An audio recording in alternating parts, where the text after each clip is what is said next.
Good timing. One of my listeners just said this sounded like traveling the deserts, and I said, well, funny you should say that, because one of your albums is Desert Ocean, right? Yes. So there must be something to it. I always love when instrumental music can convey more than just, oh, this is pretty. Yeah, I do enjoy the instrumental music. The sounds of Scenic, the band Bruce Leisher, and the whole southwestern desert scenes is really an inspiration the few times I've driven through. Well, growing up, I wouldn't listen to anything except instrumental music, so while I have branched out, I have not lost my love for it. I just have become more tolerant of singing. And, well, I was reminded of your first album, but we don't need to talk about that. Oh, certainly. On the first album I did, for some reason I did do some singing. You demonstrated that you are capable. Lyrics by Lynn Canfield.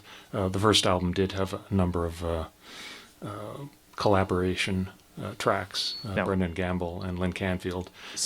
I'm sorry, go ahead. Wrote a song that I did sing on for that first album. Since you mentioned Lynn, tonight is an anniversary that you pointed out before the show, and if you would point it out on air, I think that would be really neat. Yeah, I just happened to notice that November 8th did sound kind of familiar, and because we, for some reason, I have a list of Moon 7 Times shows somewhere, and our first show was November 8th, 1991, opening for Lonely Trailer at the Pig. And it was a very warm night, and I remember there was an actual aurora borealis that night as we were loading in to the old Blind Pig. And I was telling Henry, and there's no reason to make this more than one or two sentences, but I actually showed up at a Moon 7 Times show and then did not succeed in seeing the band for 13 more years after that. So it was a long time coming, but it seems to have worked out. I thought your story was going to be something about, you requested a song and we didn't do it, or we... I did not participate that significantly. It was like I showed up and I was confused where my friends were, and my friends apparently just decided they didn't feel like going to a show without telling me, but then I decided I could go to a show without them, and I got comfortable doing that, so... And you finally saw us in 2008? Yes. And that was some night. Yeah, it was certainly a nice event to be a part of. And I think recent years have shown us just how special something like that is, because there have been a number of shows of maybe that caliber that haven't happened. Yeah. So... I was going to try and play the title track from the first song. Mm-hmm. Is it the first song on the new Hidden Drives? Yes, album? Let's mention the record, because since I think about a week or two after you gave it to me, it's been pretty consistently on the second hour. And if people haven't made that connection, Hidden Drives is the new Lanterna album on Badman Recording Company. Is that right? And I like that it's not just Badman Records, it's Badman Recording Company. And that's bad with a D, not Batman. Yeah, out of Portland now. They started, when I started working with them 20 years ago, it was in San Francisco. And then now they're in Portland, and it is a recording company. The guy who runs the record company also does recording. Dylan is a very talented individual. Oh, his name is Dylan? Yes. I thought you meant he recorded Dylan. No. His name is Dylan, but he has recorded quite a number of bands over the years, and so hence the recording company. I just took it to mean you and Bob Dylan had the same guy. No. Yeah, maybe Jacob Dylan. Yeah. So you said you have the title track for us? Yeah. And that is one thing. Since these are instrumental tracks, if you wouldn't mind identifying them at some point, it would be helpful. I probably know, but if somebody says, hey, what was that pretty instrumental? I was like, well, it narrows it down to the entire set. So certainly, yeah. The first two songs I did was Redwoods from the new record, Hidden Drives, and also Chagrin Boulevard was the one I just played, and Great. this one will be Hidden Drives. Okay, looking forward to hearing it again live.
Thanks.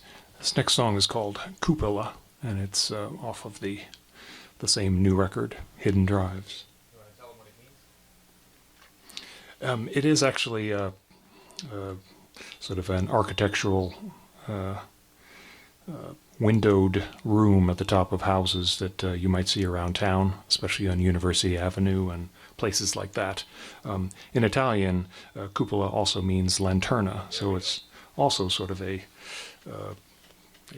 self-titled band title of a song, Cupola.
Thank you. I should say that in case you're just joining us, or even if you're not, you are listening to WEFT 90.1 FM Champaign. This is WEFT Sessions, and for the first time since, I think, 2015, was Backyards 2015? So for the first time in about 6 years, we have back Lanterna. There is a full band incarnation of Lanterna that it comes out like every 17 years like a cicada, and then there is the core of Lanterna, which is one-man band Henry Frayne. And while you were playing that song, I thought of two questions I wanted to ask, but you also look like there's something you want to say, so go ahead. Oh, I just wanted to mention sort of the band. Eric Jabot played drums on this record, as well as Desert Ocean and Highways back close to 20 years ago starting. But recently, Eric came down and played on a number of tracks on this new record, including Cupola, as well as Mike Brosco has recorded a number of these Lanterna records over the last 20 years as well, with Louis Simon, a friend of Mike's, did play drums on Backyards when Eric was in Japan for a number of years. So I just wanted to mention sort of the band and some of the drummers, including Brendan Gamble on the first Lanterna record, got things started. Well, it's funny because I would say when there is a Lanterna release show, and is there supposed to be a full band release show for this record, or is that possible right now? At some point, yes. Okay. I am going to do a Chicago show next Monday, the 15th, at Montrose Saloon with Brian Crum, and sort of a night. He's been doing the 15th of the month at Montrose Saloon in Chicago for the last couple of months, and so that'll be sort of a solo thing, again, with bass pedals. The reason I wanted to ask is I really like when just you play, but when it's full band, it's so rare, and it's kind of like this on, I don't know, some kind of crazy growth hormones or something. It's like this, but it's huge. So it's just a much bigger sound. It's like this multiplied, factorial. So it's not that one is settling, but the other is such a rare opportunity to experience like I started to say multimedia, but that's not right. A multi-layer, just Lanterna being a full band and not just you doing double, triple duty, because there's only so much of you to go around, right? Yeah, I could sing actually, but or make notes and stuff, but I haven't gotten to that was point. the last time that you performed drowning with vocals? Ever? Performed with vocals? Like in public? Singing or... Well, that's the only song I know where it has vocals. Yeah, I guess I've never really, tried to integrate it, although it would be some affected vocals would probably work, but I've never kind of gotten to that point of having effects and knowing what I'm going to sing. Well, I lip sync Happy Birthday, so I have no room to pressure anyone into singing. But rather than ask two questions, I'll just ask one. This new album, I sort of feel like with the Lanterna album at this point, it's like I know I'm going to like it. I know sort of what to expect, and it's going to be kind of like a continuation of the Lanterna sound. But because you're the mind behind it, I'm curious, how would you characterize this album as distinct from the other albums if you want to tell people, what makes this album its own separate chapter? Yeah, it's so hard to ever kind of, especially when you worked on something so closely, it just sort of starts to blur into, so it's very difficult to kind of, even like taking a road trip and listening to a couple of the records in a row, and it still sort of just sounds like, ooh, I have no idea, how to characterize the different records other than who played on them and what time, those were. This new album did have a lot of older tracks, which I was trying to finish up. like Cupola or Hidden Drives or Chagrin Boulevard or Redwoods. They were all sort of things I'd had fragments of for many years, and so it was kind of a way to say, I've got to finish at least 10 songs. Well, one reason I ask is, we've had a lot of people in the past, I guess, year and a half. They say, "Oh, this is my pandemic album," or "This is my album about the conference in Switzerland," or Hurricane Katrina, and when it's instrumental, it's not just in your face what what your muse is, what you're inspired to write about. Whether it's even, I mean, I think you can tell if it's angry music or not angry music, but like with Poster Children, it's not like, oh, it's such a mystery what they're singing about here.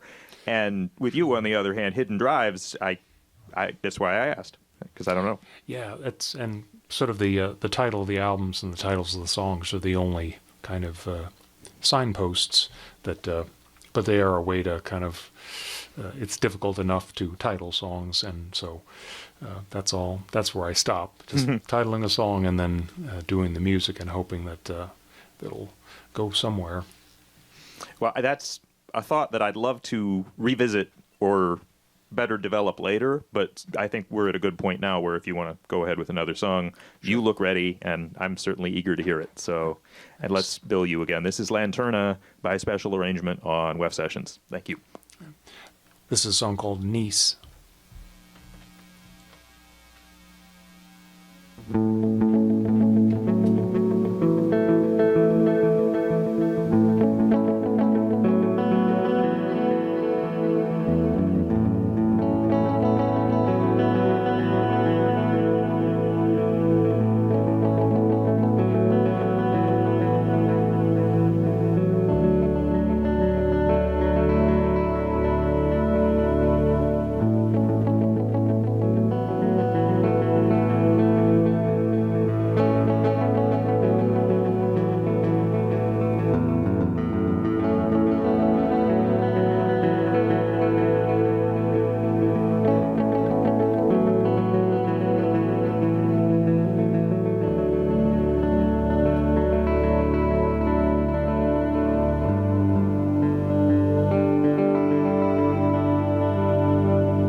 This next song is called Aqueduct.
Thank you.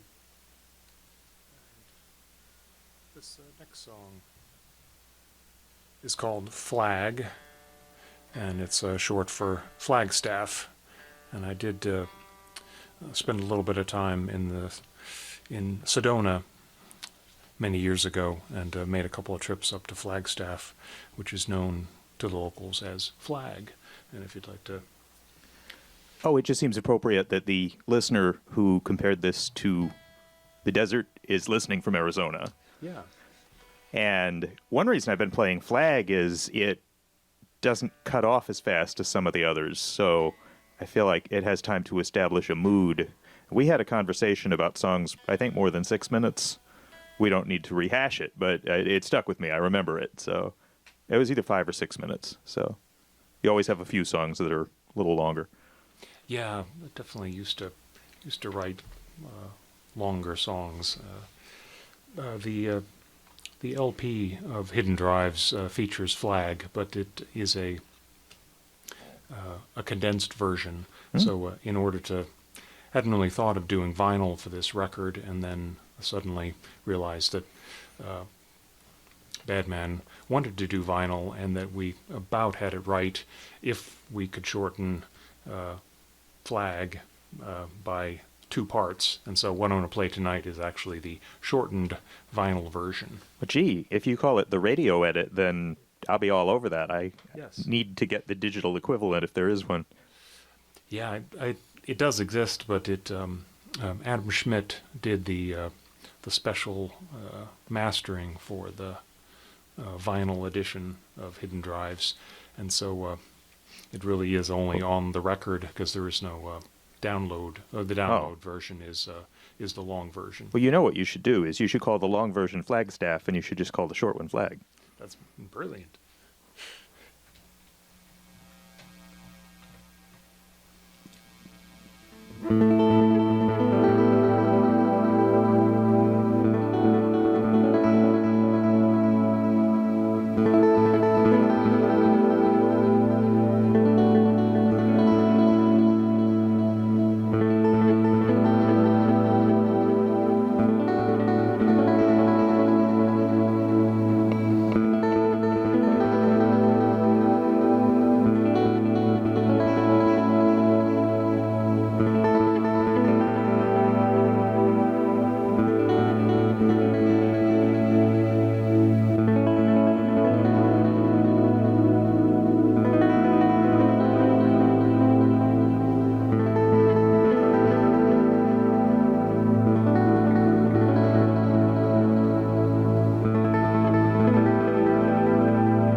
This next song is called Main 262.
this one.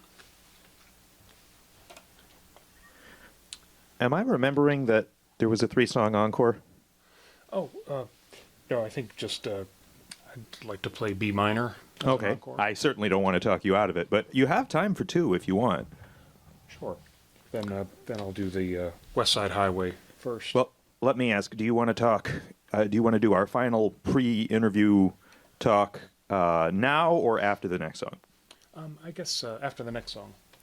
Okay. Well, then I will get out of the way. Okay. Thank you so much.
are several bits of housekeeping I would like to get to before your last song. One is we did have a call from the 312 area code earlier, just wanting to praise your set. I don't know who it was, but she was very nice, very complimentary, and very brief in letting me get back to what we were doing, but just made clear whoever she was very enthusiastic about the performance.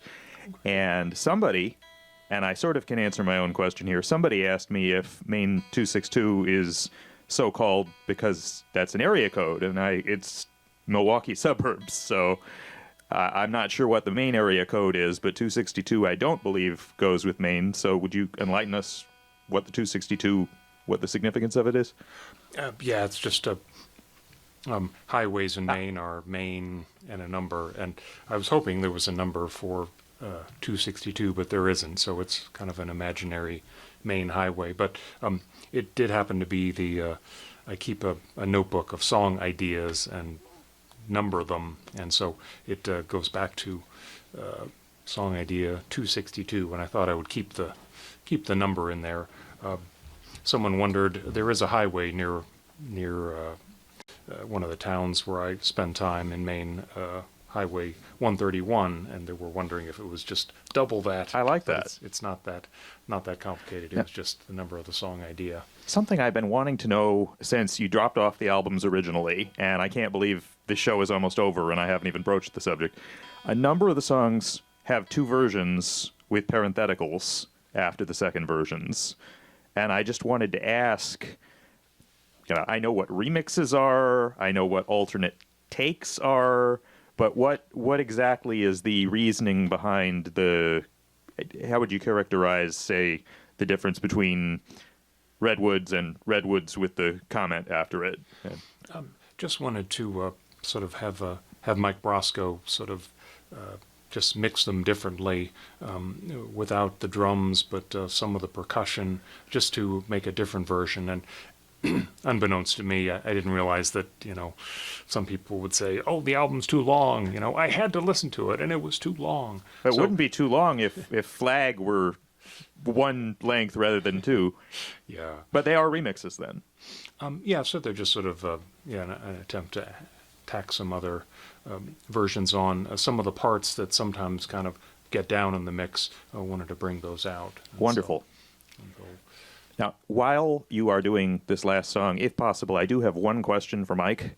If he can't answer it during the song, he can always answer it after. But I should tell people again that after you, I'm going to play a Stark song, and then I believe you and I are both going to discuss Stark with them in this second hour. Yes. So, and I think it may already be the second hour. So it will just be following this song will be another song, and then we'll stick around and talk, and it'll be a good time. Yeah, very good. And I hope I don't want to take any time away from Stark, but I'll They're getting this. pretty much the whole hour for 3 songs, so I think if you hemorrhage a little bit over into the next hour, it's probably not the end of the world. Well, very good. I'll look forward to that. This is B minor.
Good night. Thank you.